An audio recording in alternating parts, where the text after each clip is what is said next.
नमस्कार, आप देख रहे हैं ऑन द स्पॉट 24। मैं हूं रांची के एक क्षेत्र में और लगातार आप देख रहे होंगे कि झारखंड में जिस प्रकार से लगातार जो आंदोलन चल रहे हैं, कभी नियोजन नीति को लेकर, कभी ज़मीन को लेकर, कभी धार्मिक मुद्दे जो है उठाए जाते हैं। लेकिन रांची में जो ताज़ा मामला आया है, जहां पर धार्मिक झंडा जो सरना स्थल है वहां पर जो झंडा लगाए गए थे और उनको जला दिया गया है, जिससे पूरे समुदाय में आक्रोश का माहौल है।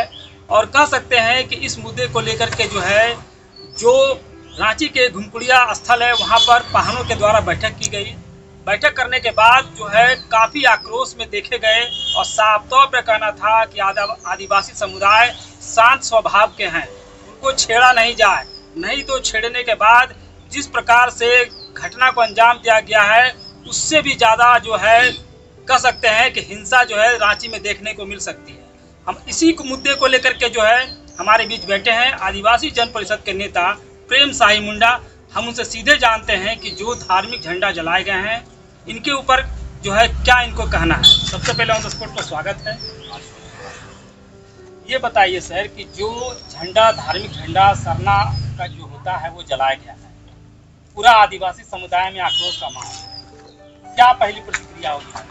मेरा पहली प्रतिक्रिया ये है कि 2 दिन पहले हम लोगों ने एसपी को बैठक हुई थी नगरा टोली में सभी संगठनों का, तो हम लोग सीनियर एसपी को हम लोगों ने ज्ञापन सौंपा है। उन्होंने जांच करके बताते हैं बोला है। लेकिन जमीन का मामला हो या धर्म का मामला हो या हमारी जो धार्मिक झंडा का जलाने का सवाल है, यदि यहाँ की सरकार और यहाँ के प्रशासन को हल्के ढंग से नहीं ले, क्योंकि एक बैठक हो गई, 2 बैठकें हो रही है और आने वाला समय बड़ा बैठक होगा।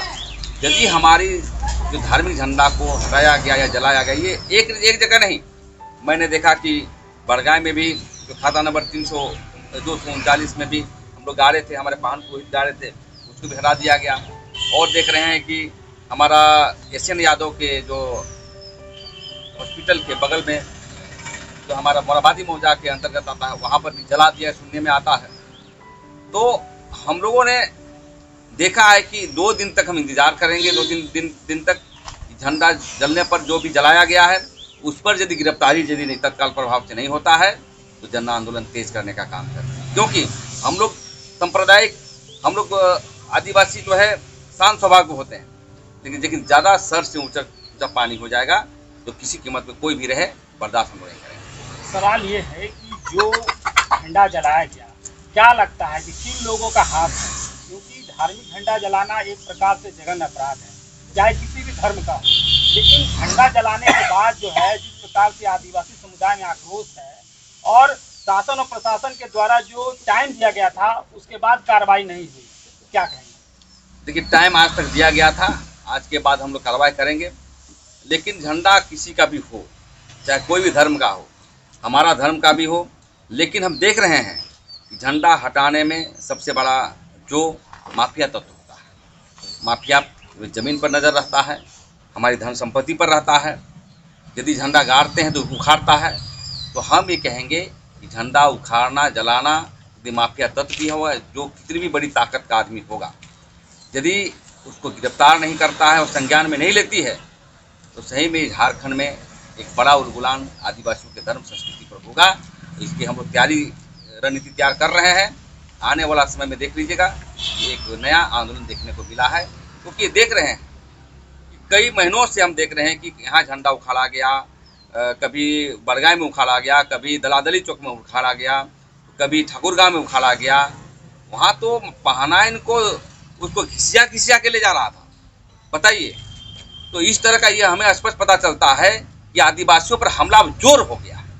अब आदिवासी पर हमला जोर हो गया है, अब आदिवासी हमला करेगा, चाहे सरकार के कोई भी कितने भी पद में रहे हो या माफिया तो रहे, कोई भी जाति धर्म का आदमी हो, यदि हमारी धर्म संस्कृति पर झंडा पर छेड़छाड़ करेगा तो हम लोग कतई बर्दाश्त नहीं करेंगे। सरकार आदिवासियों की है, मुख्यमंत्री आदिवासी हैं, फिर भी आदिवासियों पर हमला हो रहा है, तो क्या मानते हैं कि सरकार आदिवासियों के मुद्दे पर खामोश है? बिल्कुल बिल्कुल, ये सरकार घिरा हुआ है, सरकार माफिया तत्वों से घिरा हुआ है।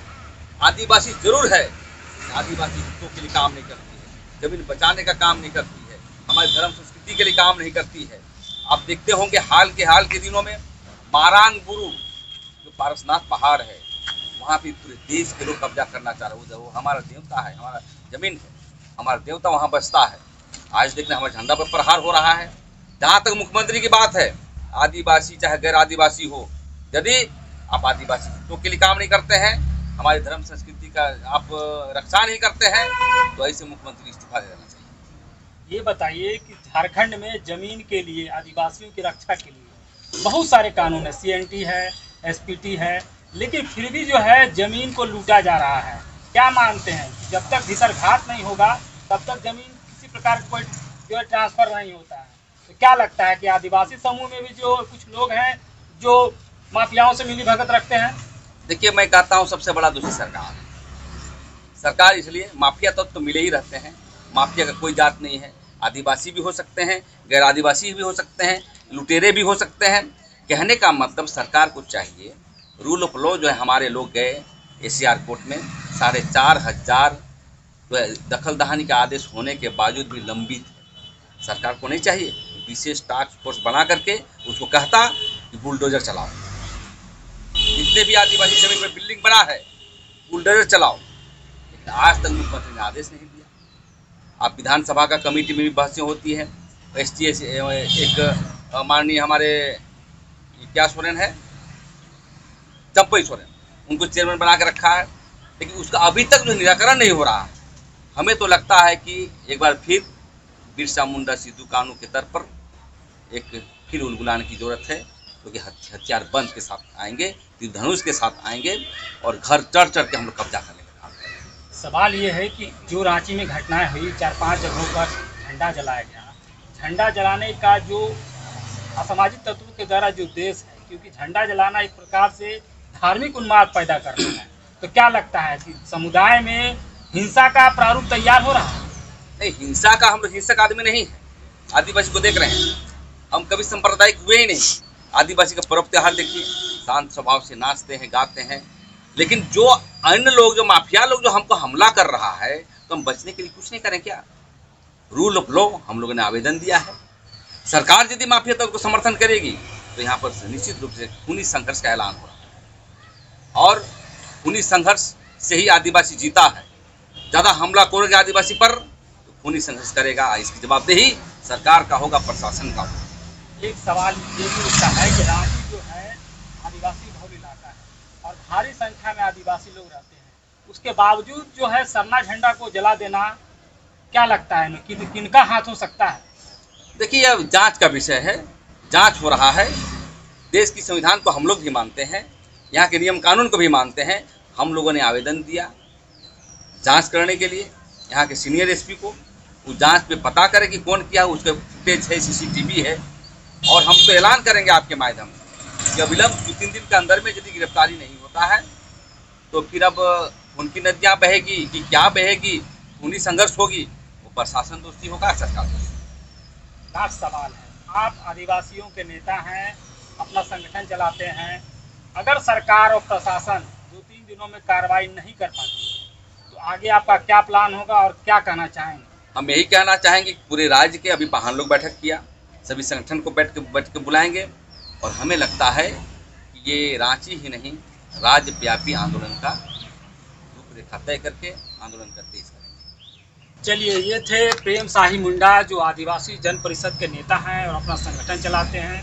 लगातार आदिवासियों के मुद्दों के लिए प्रखर रूप से जो बोले जाते हैं, लेकिन जो रांची में घटनाएं हुई, जहां पर जो 3-4 जगहों पर सरना झंडा को जला दिया गया, जिसके बाद से आदिवासी समुदाय में आक्रोश का माहौल है, जहां आदिवासी संगठन जो है लगातार इन मुद्दों को लेकर बैठक कर रहे हैं और सरकार और प्रशासन को अल्टीमेटम दे रहे हैं कि अगर 2-3 दिनों के अंदर सरकार और प्रशासन दोषियों पर सख्त कार्रवाई नहीं कर पाती है तो आदिवासी समुदाय पूरे तरीके से सड़क पर उतरेगी और जोरदार आंदोलन करेगी। अब देखने वाली बात होती है कि सरकार जो सरना झंडा जला गया है, कब तक जो है दोषियों को पकड़ पाती है। आप देख रहे हैं ऑन द स्पॉट 24, मैं शुभेंदु पंडित, रांची।